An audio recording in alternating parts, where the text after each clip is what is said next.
Hello students, welcome to ADP star Kota. कैसे हो बच्चों? आई होप आपकी जेई की प्रिपरेशन अच्छी चल रही होगी। तो बच्चों देखिए, आज के इस वीडियो में मैं आपको बताने वाला हूं कि जेई मेन 2022 का जो आपका फर्स्ट अटेम्प्ट होने वाला है, उसमें जो आपकी डिजायर्ड परसेंटाइल है उसके लिए लगभग आपको कितने मार्क्स लेके आने होंगे। वैसे तो देखो यार, ये जो पैरामीटर है ये काफी सारी चीजों पे डिपेंड करता है। ये जो मैं आपको मार्क्स वर्सेस परसेंटाइल बता रहा हूं, ये किसके बेसिस पे आती है, क्या क्या इसमें पैरामीटर रहते हैं, वो भी बच्चों मैं आपको इसमें बताने वाला हूं। तो देखिए यार, सबसे पहले तो अगर हम बात करें तो नंबर ऑफ कैंडिडेट्स के बारे में अगर हम बात करें तो और यहां पे बच्चों मैं आपका जो कंपैरिजन आपको करके बताऊंगा वो जेईई मेन 2021 का जो फर्स्ट अटेम्प्ट था उसके कंपैरिजन में बच्चों मैं आपको बताऊंगा, ताकि चीजें जो है उनको खुद भी आप क्लियरली देख सको।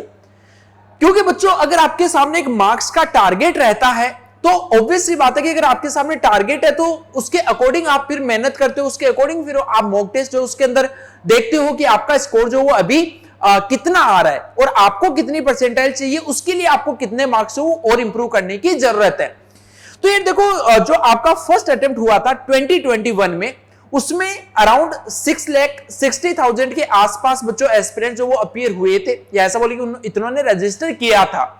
इस बार का जो अपना फर्स्ट अटेम्प्ट होने वाला है, इसमें अराउंड बच्चों 9 लाख स्टूडेंट जो है वो इसमें ऑलरेडी रजिस्टर कर चुके हैं। इसका मतलब कहीं ना कहीं नंबर ऑफ कैंडिडेट्स अगर बढ़ते हैं तो कंपटीशन जाहिर सी बात है कि इंक्रीज होता है।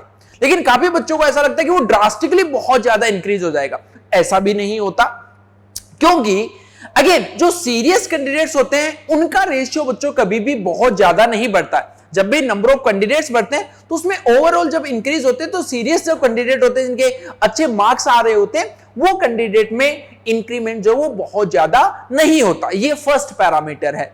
सेकंड पैरामीटर की अगर हम बच्चों बात करें तो जो आपका फर्स्ट अटेम्प्ट था जेईई मेन 2021 का, वो काफी जल्दी हो गया था, तो एस्पिरेंट्स को बहुत ज्यादा टाइम प्रिपरेशन के लिए नहीं मिला था।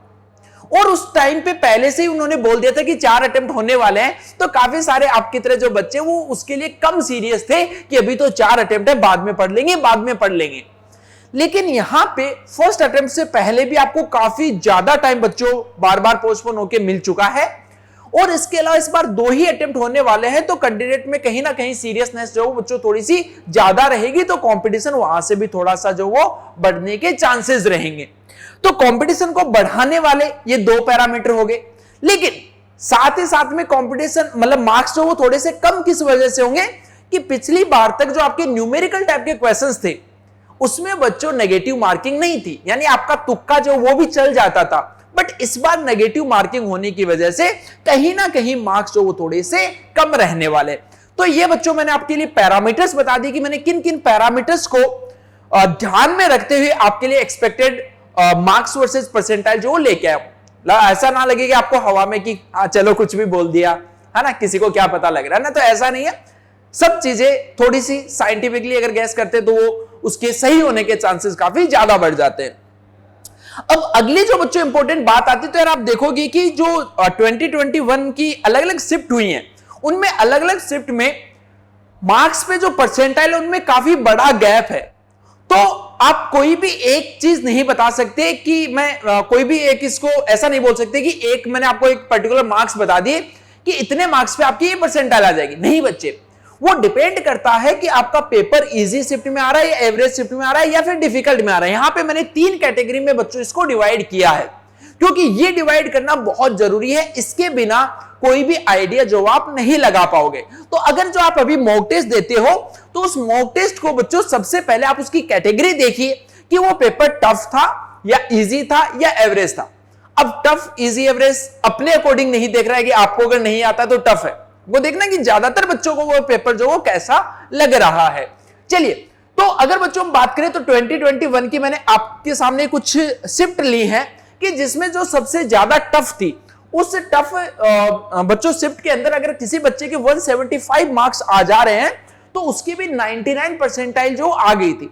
बट अगर जो सबसे इजी वाली शिफ्ट थी उसमें बच्चे को 99 परसेंटाइल लाने के लिए 216 मार्क्स जो वो लेके आने पड़े। तो आप गैप देख पा रहे हो बच्चों, काफी यहां पे लगभग 41 मार्क्स जो है उसका गैप यहां पे क्रिएट हो रहा है। इसीलिए मैंने आपको बोला था कि ये चीज जो है वो हम एक कॉमन नहीं बोल सकते, इजी, डिफिकल्ट और एवरेज के लेवल के बेसिस पे अपने को अलग अलग बोलना पड़ता है। इसी के बेसिस पे अब बच्चों मैं आपके सामने 2022 का सिनेरियो दिखाने वाला हूं, आप इसका स्क्रीनशॉट लेके रख सकते हो। बच्चों मान के चलिए कि इसमें प्लस माइनस 2-3 मार्क्स के अलावा और कोई बहुत बड़ा चेंज जो वो नहीं होने वाला है। कि यानी अगर 2022 के फर्स्ट अटेम्प्ट में अगर आपका पेपर काफी ज्यादा टफ आता है, उस केस में अगर बच्चों आपके 185 मार्क्स आ रहे हैं तो मान के चलिए कि आप 99 परसेंटाइल जो उसको क्रॉस कर सकते हो। और अगर इजी पेपर आए तो उसके लिए आपको 220 मार्क्स चाहिए होंगे। एवरेज के लिए बच्चों 200 मार्क्स जो आपको चाहिए होंगे। वही बच्चों 98 परसेंटाइल के लिए बात करें तो टफ पेपर में आपके लिए 160, एवरेज में 180 और इजी पेपर में 200 मार्क्स जो वो आपको लेके आने पड़ेंगे। देखो जो लास्ट में आपके पास में जो जैसे 96 परसेंटाइल आता तो वहां पे ज्यादा गैप नहीं आता।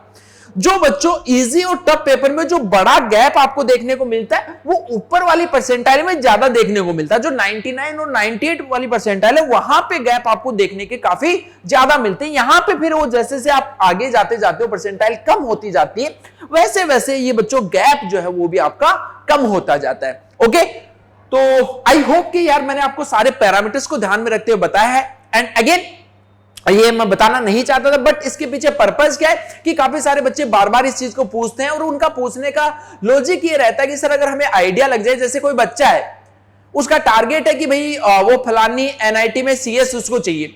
अब उसके लिए उसको ये पता है कि उसके लिए इतनी परसेंटाइल चाहिए, लेकिन उसको ये नहीं पता कि उतनी परसेंटाइल लाने के लिए उसको मार्क्स कितने लाने पड़ेंगे।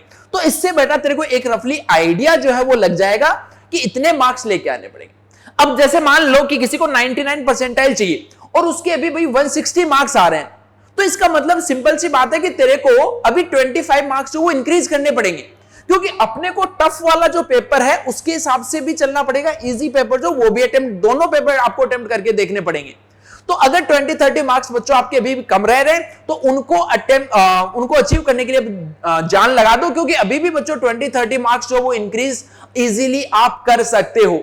यस बच्चों, ये जो आरबीसी एक्सक्लूसिव का सेकंड फेज है इसकी क्लासेस 2 मई से स्टार्ट हो रही हैं। इस बैच की हेल्प से आप आराम से अपने 25-30 मार्क्स जो बढ़ा सकते हो। आप यहां पे डायरेक्टली कोटा भी आ सकते हो और आप इस बैच को बच्चों लाइव भी ज्वाइन कर सकते हो। बट अगेन मैं आपको रिकमेंड करूंगा कि आप कोटा आके हमसे डायरेक्टली यहां से बढ़िए, बेहद बच्चों मजा आएगा। जो आरबीसी में ऑलरेडी यहां पे बच्चे पढ़ रहे हैं वो काफी बच्चों एंजॉय कर रहे हो और ऑलरेडी उनको इंप्रूवमेंट जो वो भी दिखने लग गया है। तो आप भी बच्चों यहां पे आ सकते हो और अपने 20-30 मार्क्स जो है वो इजीली इंप्रूव कर सकते हो। ओके बच्चों, अभी आपके करंटली कितने मार्क्स आ रहे हैं वो भी आप कमेंट सेक्शन में जरूर बताना। बेस्ट ऑफ लक बच्चों।